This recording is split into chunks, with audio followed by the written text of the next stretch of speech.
Happy Friday, everybody. You're listening to the Entrepreneurial Web. We going live from Midtown Manhattan. I'm your host, Jeremiah Fox. Before we get this party started today, and we got booze in the house, it is going to be a party. I've had like 4 shots already. Okay. Before I introduce my guest today, the message, in fact, today is the question of the week. I usually do a message. Last week I forgot, so we're gonna bring it in a little bit so I don't get on the spot. This actually is prompted by a very successful LinkedIn post of mine from earlier in the week dealing with entrepreneurship, and I've been asking a lot of questions on there lately, and it's been stirring the pot, and it's really cool.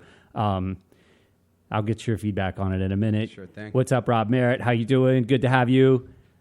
What is behind the spirit of an entrepreneur? In this case, spirits. My guest today has many spirits. He's slightly possessed. They exist inside that beard. Stroke that beard a little bit. I don't get beard envy much. Shake it out. But Kevin and I have been in competition for some years now. Oh, 5 years, 6 years? It's gone back and forth. Who's got the longest beard? He's got me beat today. I had this summer. I was like, I gotta let the birds free. Trust me. To let him out. You got some work to do. So think about that question. We're going to attempt to answer it over the course of this show. Perhaps we'll get a little help from our spiritual advisor here. Right there.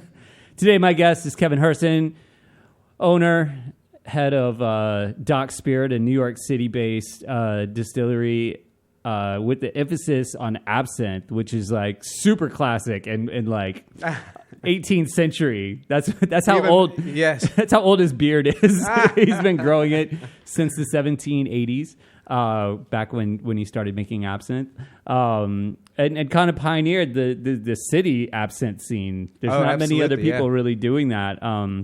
We'll talk a little bit more about the proliferation of distillation in the 5 boroughs in New York State a little later in the show. But Kevin's really been at the forefront of that, and especially in particular with absinthe and some very unique and interesting cordials, which I've had lately, which I can vouch for. They're really awesome. We'll talk a little bit more about that later in the show. So without further ado, my spiritual entrepreneur, Kevin Herson. How are you today, sir? I'm doing fantastic. Welcome, How welcome. You doing over there? Thanks awesome, for having man. me. Really awesome. So why don't you tell us a little bit about where you're from first to begin? You want to go that far Let's back? go that far back. 1780s.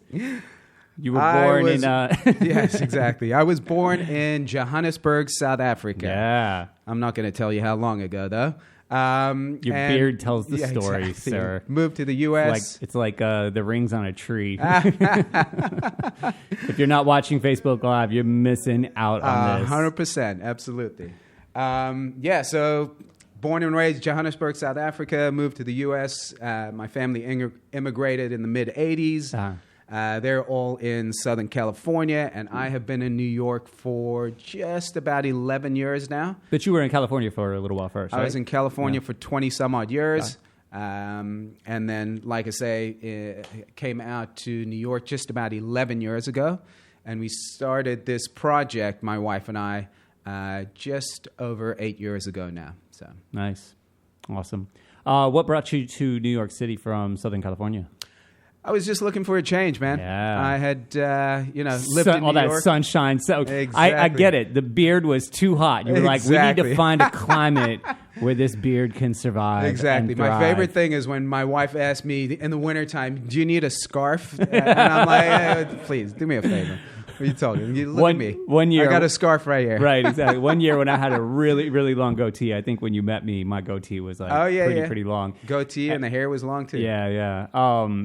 That Halloween, I decided to be a pirate, and my wife went to get me like the headgear and stuff from the Halloween shop on First Ave, and they were like, "Don't you want the beard stuff too?" And she was like, "We don't need it." And I already had stuff hanging in it. I was prepped and ready to go. Oh, you had the whole Johnny Depp Pirates of the Caribbean thing going on. So I empathize with you. What part of Southern California were you in? Back and forth between Los Angeles and Orange County. Gotcha. So that whole area. And the beard wasn't flying there. You know what? The beard was flying back and forth, but it was never as intense as it is now. This beer has been 2 years or so. So we're actually not going to talk about distillation or entrepreneurship. Yeah, we're talking about beard growing. We're just going to talk about, there's this thing like the... How do you think it grows? Yeah, right. Just pour a little absinthe on it. Yeah. No, there's like this competition every year in Brooklyn. I think it's probably in Bushwick. It sounds like a very Bushwick thing. It's like Bushwick a beard competition. Yeah. And like one year this guy won. He made a bowl out of his beard and he was eating But you've seen these crazy... Oh, God, that's a bit much. Yeah. But you've seen these crazy beard contests over in Europe and stuff like that. When they haven't. Like have twirly beards and all this kind of nonsense. Mine's purely functional. Mine is just... Yeah, exactly. Mine's just for the winter time is all. So where did the passion for... Or I don't know. I'm assuming it's a passion. You kind of have to have some interest in it to take it on as a career and go down this path, right? Where did let's say your interest in spirits and alcohol begin besides high school and besides enjoying it? I've been in and out of the restaurant industry and bartending. So and talk all about that a little bit, because that's the same for me, and that tends to plant the seed for a lot of really awesome things. Absolutely, yeah. I think. So I've been in and out of the restaurant industry, whether it's bartending, waiting. My first restaurant gig was for Lowry's. It was actually part of the Beverly Hills Lowry's. Wow. But it was in Orange County, their sister restaurant. And my first gig was actually a busboy. Yeah, I worked as a busboy for a couple years, worked my butt off. And over time, I said to the manager, they had wine stewards and sommeliers over there. And I said, listen, I'm tired of being a busboy. Any shot at becoming a wine steward, a wine captain, they called it. And the manager, I remember his name, this is 20 years ago, Chris Cheney, said to me, he's like, well, you got absolutely zero experience. I said, well, I'm one of those guys that takes it upon myself to learn. So I said to him, listen, I tell you what, I'll go and I'll pay for a week or 10 days, give me off. I'll pay my way. I'll go to Napa Valley. If you have any connections, you can set me up with, tours or barrel taste. Anyway, long story short, I drove myself out to Napa Valley. Every morning I hit the grocery store, got a massive loaf of olive bread, fresh baked, and a big old gallon of water. And I hit the road and I went and visited all the wineries. And he had set up private tours. So I kind of got into the whole wine world back 20 years or so. And then, like I said, through college, through high school, through everything, more bartending, et cetera, and always enjoyed food and cooking and spending time in the kitchen. My family, everyone in my family loves to cook, so we're very food-oriented family. And then as that developed, over the years, got to New York. My wife and I were living in Harlem at the time. We had the bottom floor of a brownstone and a basement. I started experimenting with booze and distillation as a hobbyist in the basement. Did you burn anything down? No, not yet. Besides my liver, your esophagus, besides my liver and my esophagus, no. So, out of a hobbyist distiller, we kind of went into the absinthe making thing. And really, distillation is basically cooking, but cooking with alcohol. Yeah. It's like creating recipes, et cetera. And very, very controlled because alcohol cooks off before water. So absolutely. There's a really specific temperature you need to get it out to capture the qualities and the things that you want. And 100%. And to leave the alcohol in. Because if you go too far, then you got some funky tasting water. Absolutely. And we made a ton of crappy booze in the beginning, and we used it as a fire starter for the fire pit in the back. Right. But we developed it over time. Speaking of crappy tasting water, I got to shout out my boy Michael Lombardi. What's up, baby cakes? What's up, Mauricio? How you doing? So back to crappy tasting water. Right. That's interesting what you pointed out about you taking this kind of stewardship on yourself and not waiting, for an opportunity and saying, hey, man, I'm going to go get this. This was something early on in you where you were like, this is what I want. I'm going to go after it. Absolutely. I'll sacrifice money. I'll sacrifice my time. But I'm setting my sights on something and I'm going after it. And it took a lot at that point in your life to just have that vision and just say, hey, I'm going to get out of my comfort zone. I'm going to leave the place where I live. Were you familiar with Napa or any of that area prior? I didn't move. Are you being confused and saying I moved to Napa Valley? No. But just to even embark on that. No, I mean, to be young and just say like, hey, I'm going to hit the road. I'm going to go knew talk of to people. Napa Valley. Right. I mean, but you didn't know like the streets and stuff. Absolutely. I didn't know it was did you know soul out there. Did you know where you were going to stay? No, I did not. I had Exactly. maybe 1 or 2 nights accommodation booked, and the rest I just on the road. Found a hostel here. Found a motel, a B&B here and there. And just hit the road. I've done a fortune of traveling throughout my life. I've probably, I don't know, maybe 50 countries around the world. So you had some maybe confidence. I've been on my own, on the road with a backpack on, and I'm super confident in that regard. And you know what? That's part of the fun, because then you land up meeting so many interesting people. They invite you in. You get to experience things that you had never in your wildest dreams expected or planned for. And that helped create and pave the way for what we do with our spirits and our company. There's really a whole lot of historical travel and relationships that we built and experiences that we've had along the travels that were totally unplanned I look back over time and I say, wow, holy shit. I know why I make this product the way I do is because the influences have been such. Yeah. No, you stole my line, man. I was going to say all that. No, that's fantastic. That's really, and that I think that goes back. You answered the question already, so we can wrap up now, guys. Thank you. All right. Been well. The real, like the spirit and the essence of an entrepreneur is somebody who's willing to take that risk. So being not risk averse, but also you were on a quest for knowledge. I mean, you wanted a good time too. Obviously, you don't go to Napa without expecting to have a little bit of fun. Absolutely. But you were on a quest for knowledge that would turn into something better for you later on down the road, but without like knowing exactly what that is and just saying, I'll survive with water and olive bread. That's it. So did you dip the olive bread in the wine like they do on The Irishman? Have you seen the movie yet? I did see the movie, yes. I enjoyed the movie. Was that part of your culinary? Because I'd never seen that before. Maybe that's not true. I might have seen some old-time Italian guys, like when I was coming up in Italian restaurants. I might have seen that and been like, no, not for me. But never done that in my life. Never heard about it. Nothing. All right. We'll have to check that out. We'll take a trip. Exactly. We'll go do that. We'll do the dip. Yeah, we'll do the dip. Very cool. So when you came back from Napa and that whole experience, did you get the job? I got the job as a wine captain, and I was one of the top guys over there. I learned an absolute fortune about wine. Yeah, I bet. It was super fun. We had a tremendous, one of the best wine cellars in Orange County, I think probably on the west side of the States. At the restaurant. It was actually called the Five Crowns. I'll give them a plug. Nice. And we actually started selling in California, and 20 years later, I went to the restaurant last September. And you're like, buy my absinthe, and I'm like, bitches. Hey, listen, I bust tables over here, and I got you're the buying account. my absinthe. Yes, they are pouring out booze at that bar, which is super fun. That's so awesome. It's pretty cool. Yeah. So also another thing to remember is don't burn bridges, right? Exactly. You never know. Full circle. Yeah. 100%. Really awesome. Cool. We're going to take a short break. We'll be back in a few. You're listening to the Entrepreneurial Web. Stroke the beard.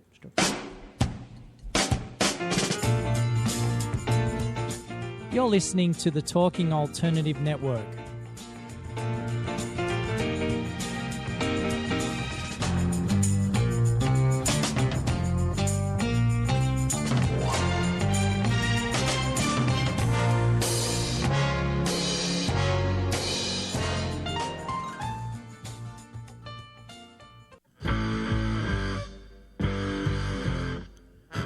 Do you run or are ready to open your own business? Hi, I'm Jeremiah Fox. I've been operating and opening small business for the last 25 years, and I'm the host of the new show, The Entrepreneurial Web.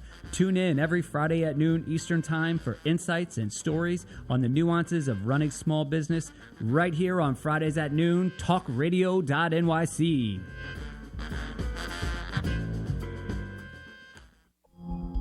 Are you a conscious co-creator? Are you on a quest to raise your vibration and your consciousness? I'm Sam Leibowitz, your conscious consultant, and on my show, The Conscious Consultant Hour, Awakening Humanity, we will touch upon all these topics and more. Listen live at our new time on Thursdays at 12 noon Eastern Time. That's The Conscious Consultant Hour, Awakening Humanity, Thursdays 12 noon on talkradio.nyc.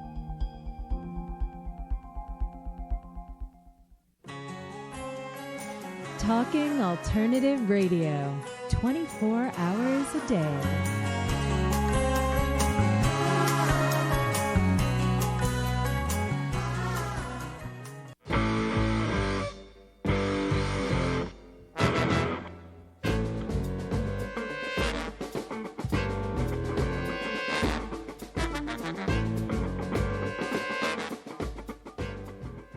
Oh, excuse me. Hi, we're back. You're listening to the Entrepreneurial Web. What you got in that cup there? Something special. Is that green water? Green water, lemon, honey, and a little green absinthe. Perfect way to start your day. Yeah. So once again, you're listening to the Entrepreneurial Web. I'm your host, Jeremiah Fox, here with my guest, Kevin Herson, from Doc's Spirits, an absinthe producer and cordials producer here in New York City. So you've been in New York about 11 years. Did I say, Doc Herson's? I know who I write the checks to, though. Exactly. So I guess I should tell them how we met. So I have a restaurant and a wine store in Brooklyn. And a fantastic restaurant and a wine store, by the way. Checks in the mail. We won't say the names. Right.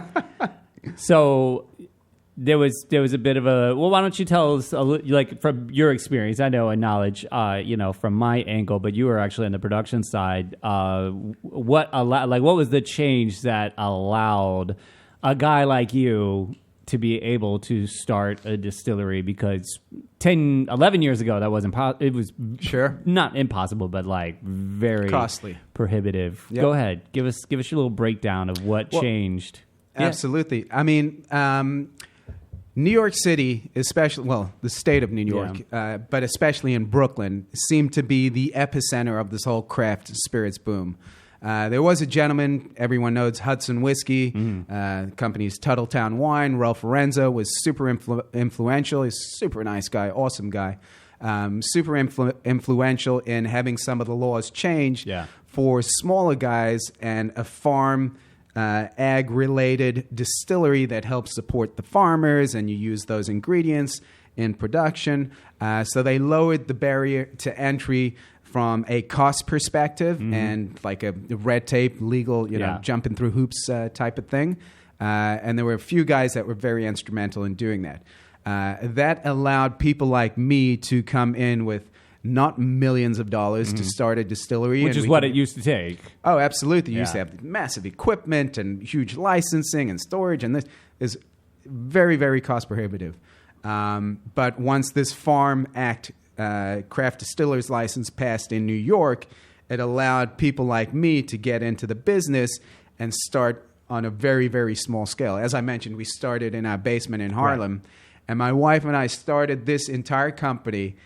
She's telling me I have to write a book about it someday, which I will. Absolutely. On $5,200. Yeah. That was our budget to start this company. And it's grown tremendously. Everything's awesome. But that just gives you an idea from a licensing, getting into the industry type of thing, how instrumental this Craft Spirits Act was, and guys like Ralph Lorenzo and everybody who helped implement this. It's caught on like wildfire. Yeah. There's 170 craft distilleries in New York State now. It's like 180 or 190 in California. There's like 2,000-3,000 distilleries across the United States now. When before this law 10 years ago, there were only... there were like 7 in Kentucky, right? Exactly. Every single one producing whiskey, and every single... every single... We won't get into that story. Let's save that story for another... We already talked about dirty water. Let's be nice. This is a positive show. Okay. But these laws they're state by state for the most part. Yes. But distillation is regulated federally, right? Correct. If you're caught distilling without a license for consumption, it's a federal offense. It is a federal offense. Yes. Beer and wine is different. Yes. You can home brew or home make drink wine it, and drink it all you want. Yeah. You are not allowed to even own a still if you do not have a distilled spirits permit or license through the feds. Feds are coming in. So all you Yes, kids they will. that are practicing in your basement, Yes. it was totally legal when you started, right? Perfectly illegal. I love talking to Colin and Dave from Kings County Distillery, and they're yeah. it was like all of a sudden they were kicking out like amazing bourbon, and people were like, "Well, you picked this up pretty quickly," and they were like, "Mm-hmm." There was this guy in Windsor Terrace. I'm not going to say his name. He moved since, anyways, but he was in one of those buildings right along the highway there. Yeah, yeah. And he had this pot still that he would run on his stove. Oh, yeah. And it had interchangeable heads for the primary and secondary distillation, and he just like ran a hose out the window. But he was in a building. That What had, they think it was the air conditioning yeah, unit I run guess, off of man. it? He didn't ask questions. This guy was fantastic. He was goodness. such a Renaissance man. But he, there were probably like 50 apartments in this building. And like, man, Sure. shit could have really gone bad. Oh, but yeah. but he grew up with it. He was from the South, and he was telling me. I was asking him one day because he would make moonshine, Sure. like 190 proof, and he would constantly come in the wine store and be like, "Hey, you got to try this. You got to try this." Jesus, like, and, Fire starter. and there was a guy that owned a restaurant along the strip too, and he would also do his own stuff. He was Italian, and Sure. I would walk by, and they'd be like, "Come," and it would be like a competition, and I was the judge, and I'm like, "I'm just trying to get home," and like an hour later, I come home cross-eyed, Yeah. I sleep for 2 days from their rock up. I mean, That we was had really a similar great. experience when we were making it in the basement Yeah. in Harlem illegally. I'm not going to mention our first account, but we still have that account, actually. There's a bar up in Harlem. I was gonna say, it wasn't me, and, was it? no, it was in Harlem. Shit. I won't throw you under the bus, Thank you. Jeremiah. And they still purchase from us today, but it was a little cash operation underground, sure, sure. So we had some fun with it. That's great. So this guy, I remember asking him about starters and like instigating fermentation, because basically what you're doing is you're taking a fermented beverage. It's essentially Taking a beer, beer. a wine, or a cider, Sure. whatever, depending on you're making, whatever your What your end base product is, is. And you're like we said earlier, you're cooking it to the point just below boiling to extract the essence, the spirit. Exactly. And then you cool them back down, and it turns into this clear liquid Right, that's like super potent, and you usually have to cut it with water. And if you want Yes. some color, you either add caramel or barrel age it or whatever. Exactly. Or you do what we do and we add herbs and everything's Herbs. natural. You put the herbs. What kind of The herbs? herbs. What kind of herbs you use, man? Are we allowed to talk about that on the We can radio? talk about that. Yeah, shit. In New York, you can do whatever you want these days.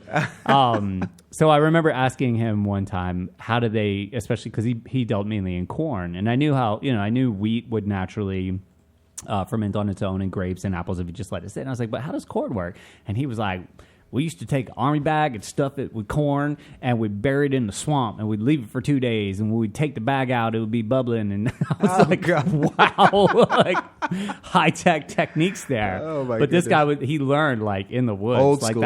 whatever that show was, those guys that were Yeah, the like, moonshine. Yeah, There was yeah. a guy, Popcorn, I think. Popcorn, yeah. Popcorn killed himself because he owed so much money out of here, really? for not The paying guy his that used taxes to like and everything. fall off the scaffolding and shit all the time. I think Popcorn was the old hillbilly-looking Oh, guy, okay. long No, gray I'm thinking beard, about the long other- hair. yeah. I think his name was Popcorn Sutton. I don't remember. And I believe the story goes that the dude killed himself because they wanted to put him in jail for moonshining. Yeah. He wasn't paying taxes on Right. any of it. And he's Moonshiners don't pay taxes. like, exactly, right? That's He's crazy. like, yeah, I'm done. So there was this proliferation essentially in terms of tax and bureaucracy, right? And the farm license was created. Do you remember what year that was? The farm license, let me think about this for a second. It's- Maybe 2008, 2009, Yeah, I think. like it's barely been Somewhere 10 around there. years. Yeah. And it was for New York State. Correct. It happened in other states, like you pointed out in California, things kind of blossomed as well. Or Yes, but New York was kind of where this whole industry that was began. the benchmark. Yeah. That was the benchmark. And it's happening, and it's continuing to happen. Like Right. California, it only happened 3-4 years Right. ago. Even like Utah is starting to adopt it. Oh, it's yeah, like they're everybody. making booze in Utah, Utah. exactly. I know, right? What the hell Wow. is Utah doing with it? So for me, I was, we had the wine store already, and we were right there and very close. Like we're on Prospect Ave, and Brad Estabrook and Brooklyn Distilling, he was on 19th Street, just Yep. like a few avenues away, and just moseyed in, and he's like, hey, I make this whiskey really close by. He actually lived in a neighborhood at the time. Is that right? Yeah. He's a great guy. Yeah, no, definitely. And Colin and Dave, too, they popped in and they were like, we got this moonshine we're making in flasks. Everybody was making clear stuff at first because you didn't have time to age it. You had to start making money. But then it really started to mushroom, especially like the gin, the local gin scene. The gin scene blew up. Exploded, and there was like 20 different local gins, but statewide. So Hudson was kind of they were kind of like the pioneers in the state, right? For the most part, they were. I remember we were already selling their stuff, and it was already quite expensive, and they were very open and transparent about, we're a small company. It's very expensive for us to operate. Sure. Like, we're basically not making any money, but we wanted to show people that, like, really good booze, really good bourbon could be made in New York State. And they're about an hour and a half up the Hudson from here, right? Yeah, it's a couple hours out. Yeah. I've actually been there. Really cool facility. No, I have too. I played at a music festival there a couple summers ago. It was really great. I got Lyme disease, but otherwise, it was fantastic. That sucks. I survived. Yeah, it's okay. But not from the booze. We were walking around barefoot in the creek and stuff like that. It was one of those barefoot music festivals, but it was fantastic. I had a great time, and I got antibiotics. I was fine. Good. I poured some absinthe on it. This was my antibiotic. Soak your big toe in it. I went to see the doctor. And jiu-jitsu. Right. Both. Seriously. So what year was it exactly when you legally sold your first absinthe? It was like mid-2014. The company started in Harlem in 2012 in the basement. A couple years there. Then we moved to a facility in Brooklyn, where we're currently still at that facility. But I would say mid-2014, once all the red tape and paperwork and the label approvals and this approval. I feel like I was selling your product before 2014. You may have been. Yeah. We won't go. I remember writing checks out directly to you and just laughing. I'm going to go back and check. Like everybody else is LLC. You're like, you got cash? Make it out to, this is Kevin Herson, my name. But for all of those people listening, like in any industry, sometimes that's just, you got to get the ball rolling. You got to do it. There's no like ideal scenario often where it's like, oh, we're going to wait till the clouds part and the stars are in alignment and we're going to open and it's going to be great. No, it's scrappy. Exactly. It's scrappy. Right? Like, how many times did you get burned? That's what I want to know. Burned? Like physically? Physically? Yeah. Oh, I got scars everywhere. Touching the still, walking by, this and that, like, all over the time. Shit catching on fire in the basement. You know what? You know what? Knocking on wood, we never had a fire. Your stuff is high octane too. It's very flammable. 66%. Super flammable. Oh. Absolutely. Yeah. You ever catch the beard on fire? Maybe that burning hair smell every once in a while. But you're like, I wouldn't say fire. Like, wow, this batch smells a little different. Yeah. Oh shit. Nice. And then when you started to sell, you hit the streets. You literally went. Yes. I mean, I don't remember, but I think you probably just like roamed into the juice box and were like, I sure did. Hi, I make absinthe. That's exactly what we did. We were boots on the ground, man. This company has been built with nothing other than hard work. Yeah, that's it. Like I told you, we started the company $5,200. Just my wife and I worked 2 jobs and bartending and extra gigs, and she was working. Everything to dump into this company, and we put blood, sweat, and tears, heart, soul, everything into it. But the way we built it from the ground up, we'll talk about social media and all the marketing and all that type of stuff eventually. But really, we walked in, we built relationships. That's why I'm here on your radio show 5-6 years later. Yeah, is because we have a relationship. And that's what we've done. And this is what we do every time we see each other. Exactly. we talk for like an hour. We drink and we talk exactly. some smack. And I haven't even asked you. We'll have to deal with it in the next segment. But how did you learn to distill? Like, that didn't come up yet. Not yet. YouTube? No. I have a lot of chemistry background. So oh, okay. I actually kind of have an idea. Oh, you're educated. Oh, shit. Don't say that. Never would have got that. Don't give away my secret. Not from looking at me, right? Well, we'll pick that up. I don't want to tell you what I think when I see you. We'll pick that up when we come back. We're going to take a short break. You're listening to the Entrepreneurial Web. You're listening to the Talking Alternative Network at www.talkingalternative.com. Now, broadcasting 24 hours a day. Talking Alternative.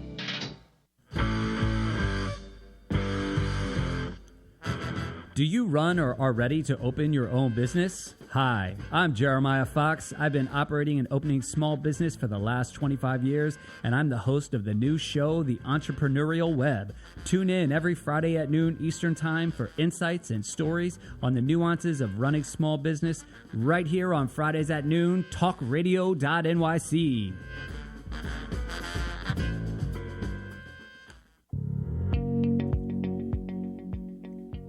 Do you love or are you intrigued about New York City and its neighborhoods? I'm Jeff Goodman, host of Rediscovering New York, a weekly show that showcases New York's history and its extraordinary neighborhoods. Every Tuesday live at 7 p.m., we focus on a particular neighborhood and explore its history, its vibe, its feel, and its energy. Tune in live every Tuesday at 7 p.m. on talkradio.nyc. I'm the aptly named host of Tony Martignetti Nonprofit Radio, big nonprofit ideas for the other 95%. Fundraising, board relations, social media. My guests and I cover everything that small and mid-sized shops struggle with. If you have big dreams and a small budget, you have a home at Tony Martignetti Nonprofit Radio. Fridays 1 to 2 Eastern at talkingalternative.com.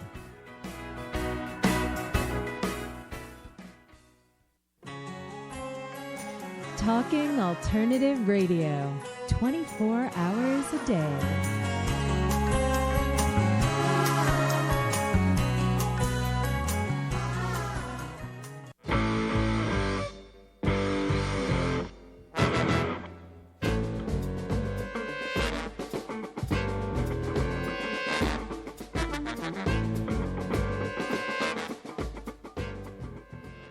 Welcome back, everybody. You're listening to the Entrepreneurial Web. We're live from NYC here with Kevin Herson, the owner of Doc Herson's, an absinthe producer here in New York City. Yes, sir. We asked the question at the beginning, what is behind the spirit of an entrepreneur? And apparently it has something to do with chemistry. Mm-hmm. You're educated. Slightly. That one threw me for a ringer. No, kidding. Thank What? you for the compliment, Jeremiah. I complimented your beard enough, okay? Damn, I didn't know you were an egomaniac like me. Talk about your education then and how that played a part in you. Sure. You know, starting with wine and restaurants, but like leading to you learning how to distill and not burn your house or your beard down. Seriously, right? Yeah, seriously. Well, like I mentioned, I have a lot of chemistry and biochemistry background. And I use that, obviously. Distilling is really basically chemistry 101. Mm-hmm. There's nothing really that complicated about it. Besides open fire and flammable liquids. Exactly. And, combustible liquids and everything like that. NYPD must love you. Oh, they absolutely. Oh, don't get me started on that whole thing. We need like a week radio show for that thing. Della's got an electric kitchen, and I was like, guys, you got to pay him $50 a year for put a candle on your freaking table permit. It's more like $250. I finally got rid of candles. I got electric ones now because I was sick of. It's just like, there's no fire in here, guys, and they're still like breathing down my neck. Okay, all right, go ahead. Just don't put out my address if we rip on the fire department. Well, at the end. Right, exactly, when I leave. You have a tasting room, right? Yeah. What's up, Zoe? How you doing? So you're talking about the chemistry background. Yeah, how that? Where did you like go to college for chemistry? I did go to college. Did? Yes, Do tell. All my undergrad is all in like biochemistry, athletic training, all the types of stuff. Initially, I was huge into tennis, and I wanted to be on the professional tennis circuit, and I never like that beard. And everything it's not like aerodynamic enough. The ball's going to get caught in it. Exactly. But so that moved me in, and I actually became a chiropractor. Was my first career. You are full of surprises. Yes, sir. Free adjustments after the show over nice. Here. You do inner thighs? Yes, sir. Only yours. Killing me. I hope Mike Lombardi's still watching. So I did that for a number of years. Then I got into sales, and then I got into finance when I came to New York 11 years ago. I remember trading that. for commodities. Yeah. Mm-hmm. Doing this as a hobby on the side, the distilling. But the chemistry, the cooking, I mentioned my family loves to cook, all the traveling, experiencing different food and culture and and working in the restaurant industry, all of that. I think there's a whole, like we said, the education part, the chemistry, yes, that science. You can even, look up stuff on YouTube. You can study textbooks, but I think there's a heck of a lot more to it than just the science, because, you ask any chef, the recipes they come up with is not purely scientific. Right. It's creative, it's innovative, so that was the chemistry side of things played a good foundation and was a good building block for what was to develop over the years and into the absinthe and the Amaro and all the liqueurs and other styles of absinthe we produce. So I think education, yes, but passion and just having a shit ton of fun is more important than that. But also some of your other experiences, like selling commodities. I mean, that I sold had commodities. To have I sold in. I sold grains. I sold sugar. I thought you were going to say toothpaste. I sold toothpaste. Hogs, mate. That's how I got into anise. Right. Craig, what's up? I see you. I'll read those articles. I swear. So you were doing sales. What other sales were you doing? You said after chiropractic, I was in pharmaceutical sales. I sold drugs. Your favorite thing, Jeremiah. This is all coming together. I see. It's like chemistry, wine, sales, commodities, pharmaceuticals, drugs. But I guess pain relief in the chiropractic. Chiropractic. I sold pain relief drugs as well. And after the pharmaceuticals, I got into medical device sales. So I was selling spinal implants and all the rods and screws and metal components that go into your spine during surgery. Yikes. And then, like I say, then I came to New York. I got on the trading floor in commodities, brokering and trading coffee, sugar, cocoa. Then I landed up in an office. Then back down on the trading floor in the crude oil and the natural gas world. And all the crazy Coming to America story. With, not Trading Places. Sorry, Trading Places. Another great Eddie Murphy movie. Trading Places. Exactly. Aren't they coming out with another Coming to America, I heard? My chef Ramdella is going to be in the sequel. Oh, is that right? No, but we joked about that. Yeah. We have that because he's from the Gambia. Right. Yeah. Oh my God, that's one of my favorite movies on the planet. Yeah, always laughing about that. So, Trading Places, back to that. So, when they're trading in the pits. I mean, you are African. I am African, exactly. I'm actually African American. Yeah. Oh, Lord Jesus. Oh my God, put the absinthe away. What the hell's wrong with you, Jeremiah? This is awesome. I love the way this show is turned. So, the commodities trade is very interesting to me. For you to get that, how did you plug that in? Because that's a little different than like hitting the street. How did you negotiate the two of those? Because they're both sales, right? But like completely different approaches.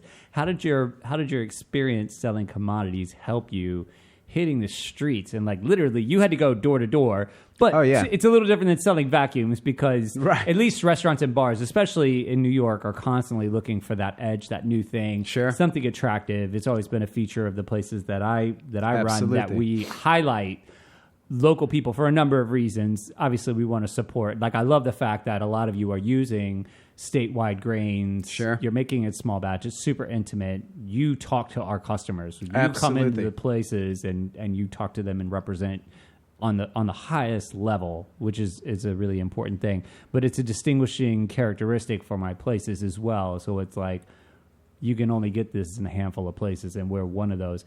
How did you apply your experience selling commodities? We're just like blanket, you know, like cocoa, you know, like that's huge, to very specific small artisanal products. That's like they're completely polar opposites. Absolutely. It's a good question. I don't think there's any relationship, obviously, in what you're selling.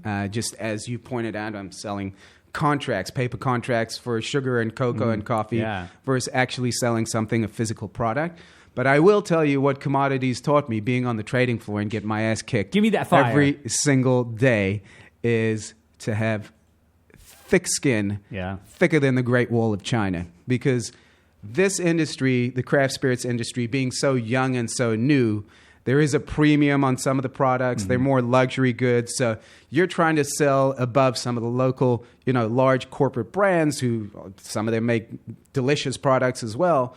But they can sell it for a heck of a lot better price than you can. So now you're trying to upsell. You, for example, and your cocktail is not going to cost $10. It's going to cost $12 or $14. So Definitely. I think we do get a lot of pushback in this industry for a variety of reasons.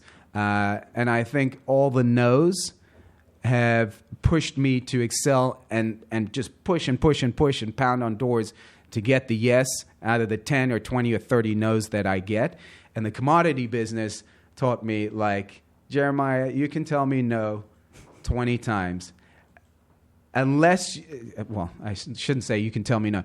You can mess me around and tell me come back and this and that 20 times.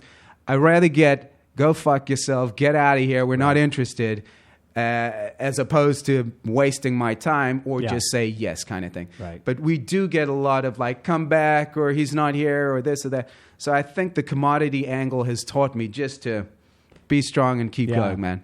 And that's really what it is, because we talked about hitting the streets, pounding the pavement, starting this company with nothing, no marketing budget, anything, and just really being aggressive and really being, you know, super, super hungry and proactive and you were on to build this company. The New York Stock Exchange floor. Is that well, the commodity trading floor, Okay. which is New York, the NYBOT, New York Board of Trade, or the NYMEX. Similar idea, different building. Yeah. You must know from your wine past who Gary Vaynerchuk is and Wine Library TV.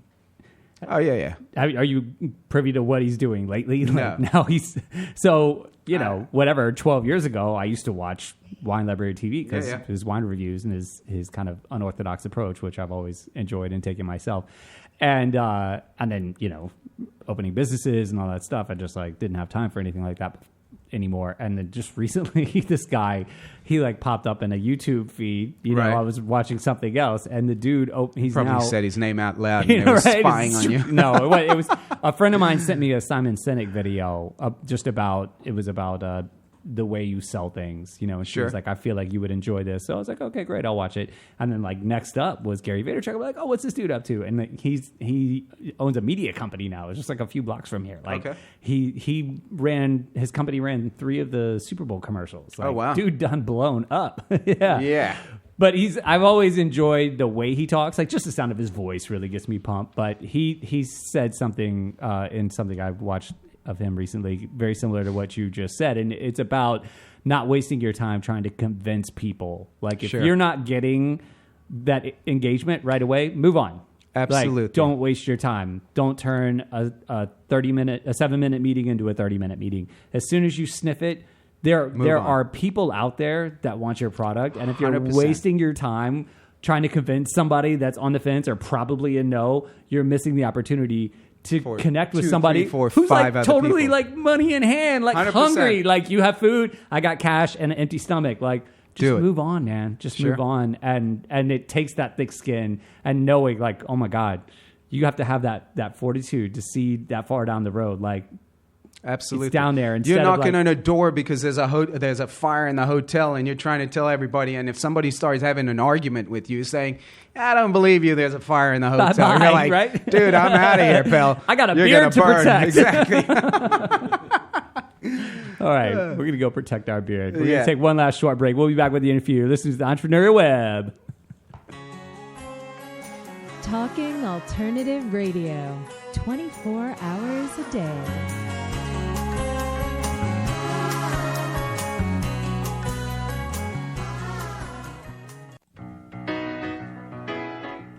I'm the aptly named host of Tony Martignetti Nonprofit Radio.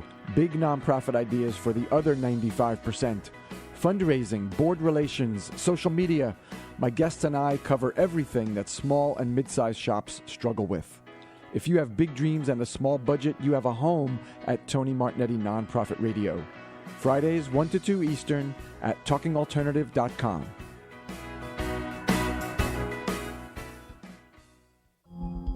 Are you a conscious co-creator? Are you on a quest to raise your vibration and your consciousness? I'm Sam Leibowitz, your conscious consultant, and on my show, The Conscious Consultant Hour Awakening Humanity, we will touch upon all these topics and more. Listen live at our new time on Thursdays at 12 noon Eastern Time.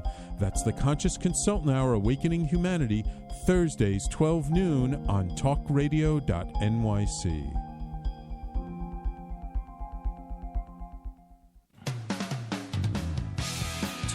TalkingAlternative.com.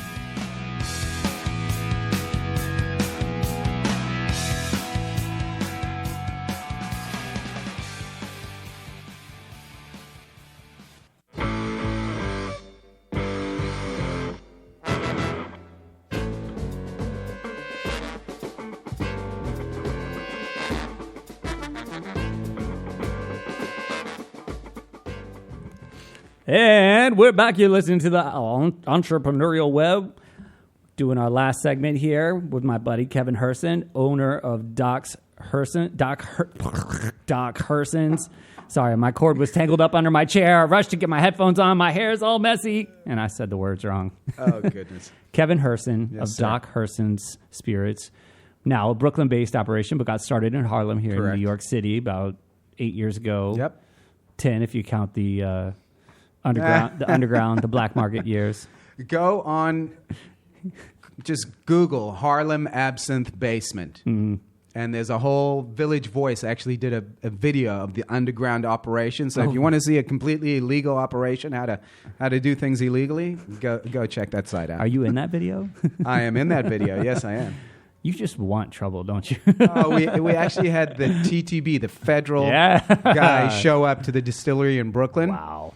And they were asking and questions. He was like, boy, I heard about you. They did. The guy said to me, he's like, what's this thing about the basement operation? And I explained it. He's like, just keep all the paperwork, because we actually filed. We almost got it licensed by the state in the basement. He's like, just hang on to the paperwork.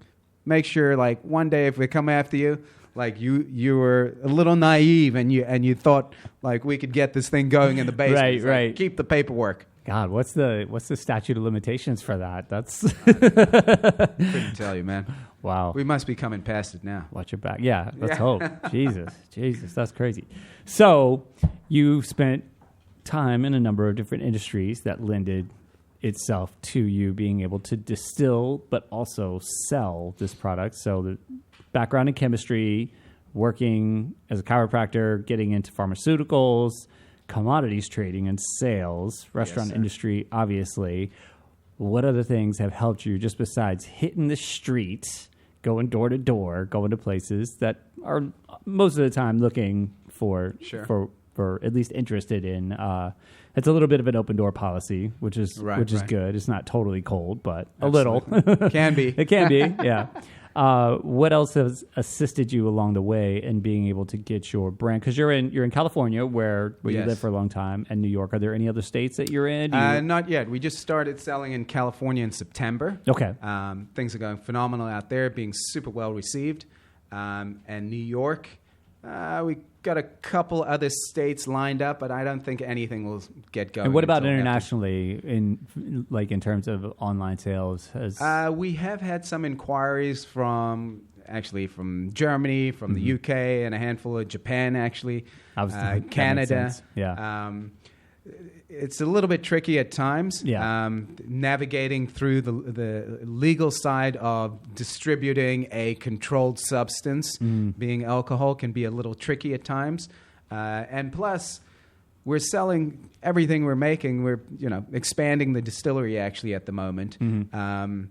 So we don't want to get too far ahead of ourselves, Right. and then we can't supply, Right. the demand. So Pace is important, right? there's a bit of a balance. So Yeah. we're quite happy with the way things are growing. New York, California. Gotcha. And we'll continue to add states as we grow the company and grow production and inventory and everything. So it's not a, we're not looking to go from zero to a billionaire overnight kind of thing. Doesn't work anyways. No. So what other things have helped you besides just your charm and your beard?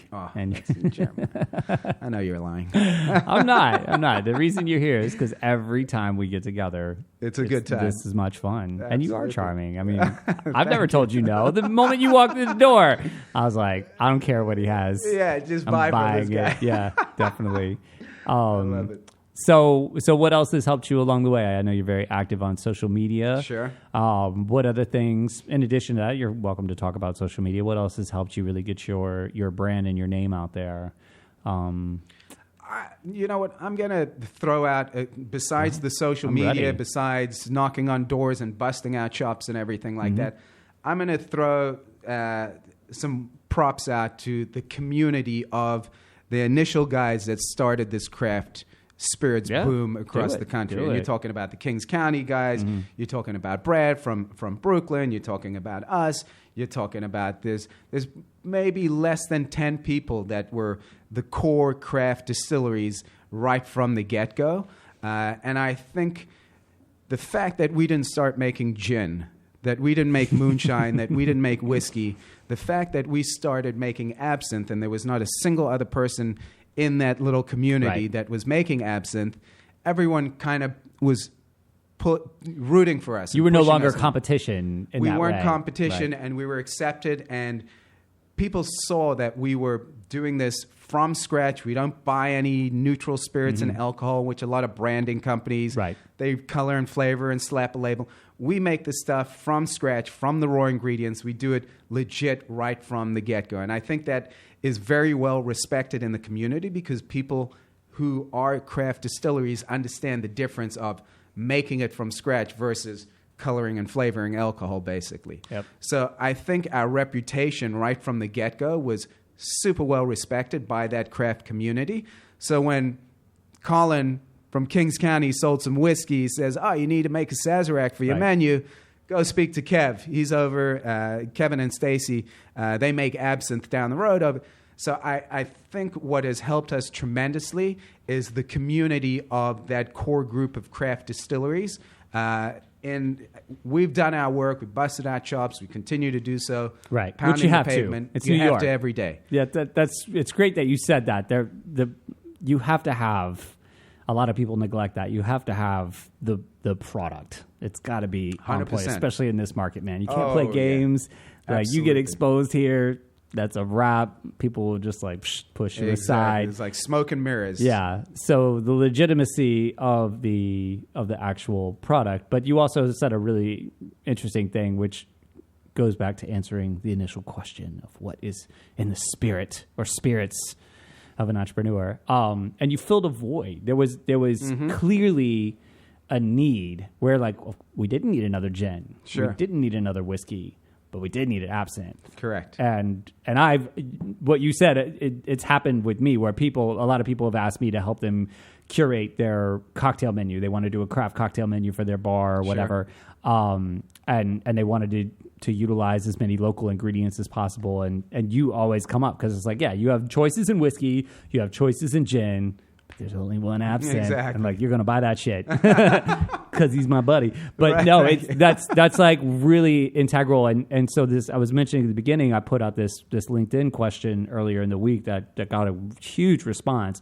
And it had to do with like, what is an entrepreneur? And so many people talked about that. Like an entrepreneur can sniff out a need. Sure. And there's strategy and things involved, but like they have to be able to act on that. And this was not easy.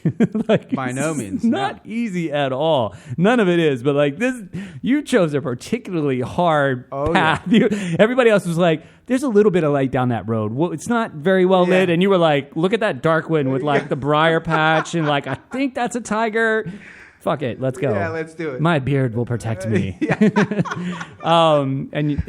really took an untraveled path. Like we literally took a major untraveled path, and to even make it more difficult, we didn't go along the lines of a super traditional, classic French style absinthe. We don't advocate drinking our absinthe with the sugar cube and the ice water drip. We do it over ice. We've modernized the whole experience. we got plenty shit from all the purists and the absinthe guys. Worry about that. But we couldn't give two shits about them, to be quite honest with you. And so I think we've really, really done to absinthe and modernized absinthe and really have actually started to create a whole new way people look at, drink, experience, and use absinthe. And you I said think another we've really changed the way people see it. And one of the key it's fine. One of the key things you said there too, which is also really gets at the core of this, is it's an experience. It's not, you're not just like, hey, buy this product because it's good, because I make it, because yada da da. Yep. There's a thing happening. whole I mean, thing it's a little behind it. out of body experience if you drink too much. Yeah, I love the there's a old different stories. buzz, there's this. I mean, I love the it's- old stories about like classic French absinthe and the Sure. wormwood. Everybody's like, oh, does it have the real wormwood? Like I heard it, Oh, and I yes. read it was like, yeah, it was probably just lead poisoning from the Lead stills, poisoning, and they were a just little- like a little hallucinating. Laudanum was kind of a fun thing. Little liquid opium, Yep. put a couple drops and they of that just in there. They just drink a shit ton of it too. Oh, like if yeah. you drink enough of anything, you'll hallucinate. Oh, yeah, for sure, man. Absolutely. So as we wrap up here, tell us, I mean, because you being an innovator and taking that less traveled road, you've come up with a number of different things. You started with the green absinthe. Correct. Then you went on to a red, but now you've got like a smorgasbord kind of. Yeah. What are all the offerings and where can people find information about? Don't forget to tell the address. Yes. So we have 3 different styles of absinthe, very unique. We have an Amaro, we have an orange liqueur, and we have an herbal liqueur. The best place to get info on it, and you'll share that obviously with links on social absolutely. media and that, just Google Harlem Absinthe. And I'm sure that we're covering the entire page, Right. and it'll have links to everything. You can follow us on social media. You have to work on your SEO for that one. No. Docs Spirits, DOCS Spirits, SPIRITS. That's our Instagram handle, or Doc Herson's, or like I said, just Harlem Absinthe. We're gonna pop up, and you can get lots of info. You can see where to purchase, what restaurants we're at. Go visit Della, I was gonna because say, my we're on the place is on menu there, over right? there. Absolutely. Better be. It is. And Juice Box, of course. But there's plenty info to be found online with the Harlem Absinthe Really Google awesome thing. All right, so you got to answer the question in 30 seconds. Oh, God. What's one thing that's in the spirit of an entrepreneur? Oh, my God. I think you got to be completely fucking nuts and work your ass off. Boom! And we're going to end with that. That's it, everybody. Wow. Stole the words right out of my mouth. All right. You better make something happen with that, folks. Have a great weekend. You're listening to the Entrepreneurial Web. Peace out. Thank you.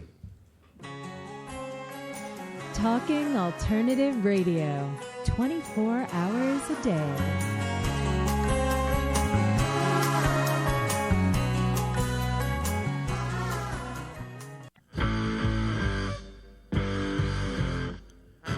Do you run or are ready to open your own business? Hi, I'm Jeremiah Fox. I've been operating and opening small business for the last 25 years, and I'm the host of the new show, The Entrepreneurial Web. Tune in every Friday at noon Eastern Time for insights and stories on the nuances of running small business right here on Fridays at noon, talkradio.nyc.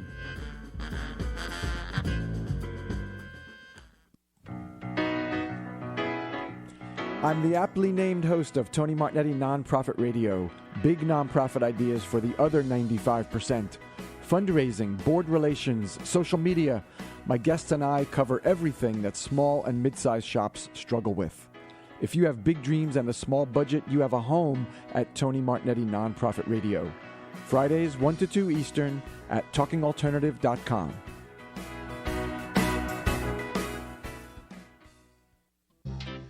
Hey, all you crazy listeners. Looking to boost your business? Why not advertise on Talking Alternative with very reasonable rates? Interested? Simply email at info@talkingalternative.com. Are you a conscious co-creator? Are you on a quest to raise your vibration and your consciousness? I'm Sam Leibowitz, your conscious consultant, and on my show, The Conscious Consultant Hour Awakening Humanity, we will touch upon all these topics and more. Listen live at our new time on Thursdays at 12 noon Eastern Time. That's The Conscious Consultant Hour Awakening Humanity, Thursdays 12 noon on talkradio.nyc.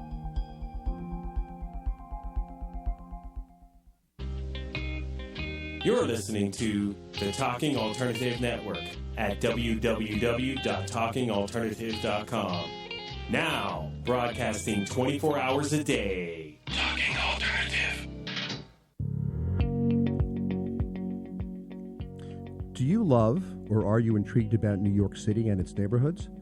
I'm Jeff Goodman, host of Rediscovering New York, a weekly show that showcases New York's history and its extraordinary neighborhoods. Every Tuesday live at 7 p.m., we focus on a particular neighborhood and explore its history, its vibe, its feel, and its energy. Tune in live every Tuesday at 7 p.m. on talkradio.nyc.